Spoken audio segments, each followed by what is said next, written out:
بسم اللہ الرحمن الرحیم۔ صرف 5 منٹ کا مدرسہ قرآن و حدیث کی روشنی میں 16 محرم الحرام۔ نمبر 1، اسلامی تاریخ۔ قوم سمود۔ قوم سمود کا ذکر قرآن مجید میں تقریباً 23 مرتبہ آیا ہے۔ قوم عاد کی ہلاکت کے بعد یہ عرب کے مشہور اور بہت پرانی قوم ہے۔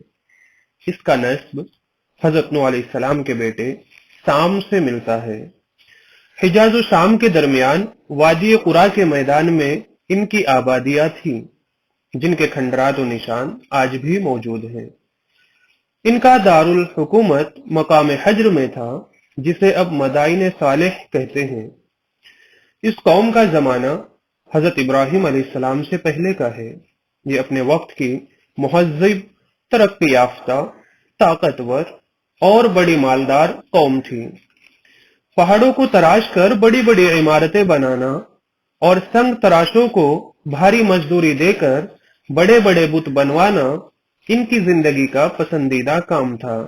ان کے دلوں میں بتوں کی اتنی عقیدت و محبت پیدا ہو گئی تھی کہ اللہ تعالیٰ کو چھوڑ کر انہی کی پوجا کو اپنی نجات کا ذریعہ سمجھنے لگے تھے۔ جب اس قوم کی شرک و بت پرستی حد سے بڑھ گئی تو اللہ تعالیٰ نے ان کی ہدایت و اصلاح کے لیے حضرت صالح علیہ السلام کو رسول بنا کر بھیجا۔ نمبر 2، حضور صلی اللہ علیہ وسلم کا معجزہ۔ سب سے بڑا معجزہ قرآن ہے۔ قرآن کریم میں سب سے بڑا معجزہ ہے جو آپ صلی اللہ علیہ وسلم کو دیا گیا۔ خود رسول اللہ صلی اللہ علیہ وسلم فرماتے ہیں، جتنے پیغمبر گزرے ہیں ان میں سے ہر ایک کو ایسے معجزے دیے گئے جن کو دیکھ کر لوگ ایمان لائے۔ بعد کے زمانے میں ان کا کوئی اثر نہ رہا، اور مجھ کو جو معجزہ اللہ تعالیٰ نے دیا ہے وہ قرآن ہے، جس کو وحی کے ذریعے مجھ پر اتارا ہے۔ اس کا اثر قیامت تک باقی رہے گا، تو مجھے امید ہے کہ قیامت کے دن میرے ماننے والوں کی تعداد دوسرے پیغمبروں کے ماننے والوں سے زیادہ ہوگی۔ نمبر 3، ایک فرض کے بارے میں، نماز میں قبلے کی طرف رخ کرنا۔ قرآن میں اللہ تعالیٰ فرماتا ہے، تم جہاں کہیں بھی رہو نماز میں اپنے چہروں کو اسی بیت اللہ شریف کی طرف کیا کرو، یعنی قبلے کی طرف رخ کر کے نماز ادا کرنا فرض ہے۔ ایک سنت کے بارے میں، آگ بجھانے کی دعا۔ رسول اللہ صلی اللہ علیہ وسلم نے فرمایا، جب تم کہیں آگ لگی ہوئی دیکھو تو اللہ اکبر کہو، کیونکہ اللہ اکبر کہنا اس آگ کو بجھا دیتا ہے۔ نمبر 5، ایک اہم عمل کی فضیلت، پڑوسی کے ساتھ اچھا سلوک کرنا۔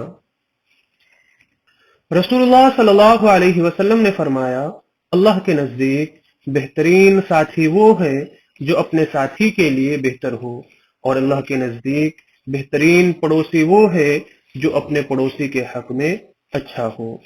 نمبر 6، ایک گناہ کے بارے میں، تنگی کے ڈر سے فیملی پلاننگ۔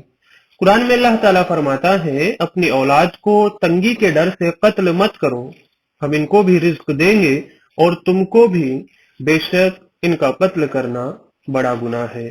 خلاصہ، معاشی تنگی کے ڈر سے بچوں کو مار ڈالنا یا حمل گرانا اور کوئی تدبیر اختیار کرنا کہ حمل ہی نہ ٹھہرے، یہ سب گناہ اور حرام ہے، اور اس سے سختی سے بچنا چاہیے۔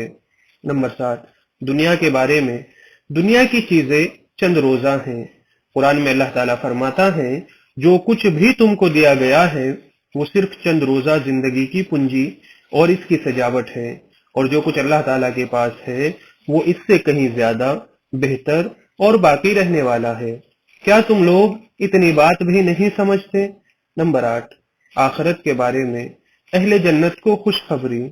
رسول اللہ صلی اللہ علیہ وسلم نے فرمایا، ایک پکارنے والا جنتیوں کو پکار کر کہے گا، تم ہمیشہ تندرست رہو گے، کبھی بیمار نہ ہوں گے، تم ہمیشہ زندہ رہو گے، کبھی موت نہیں آئے گی، تم ہمیشہ جوان رہو گے، کبھی بوڑھے نہیں ہوں گے، تم ہمیشہ خوشحال رہو گے، کبھی محتاج نہ ہوں گے۔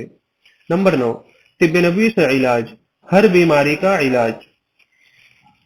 رسول اللہ صلی اللہ علیہ وسلم نے فرمایا، تم اپنے لیے شفا کی دو چیزوں یعنی شہد اور قرآن کو لازم پکڑ لو۔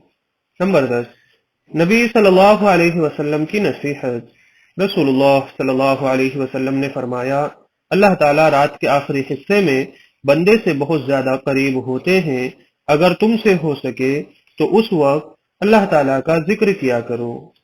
اللہ پاک ہم سب کو نیک عمل کی توفیق عطا فرمائے، آمین۔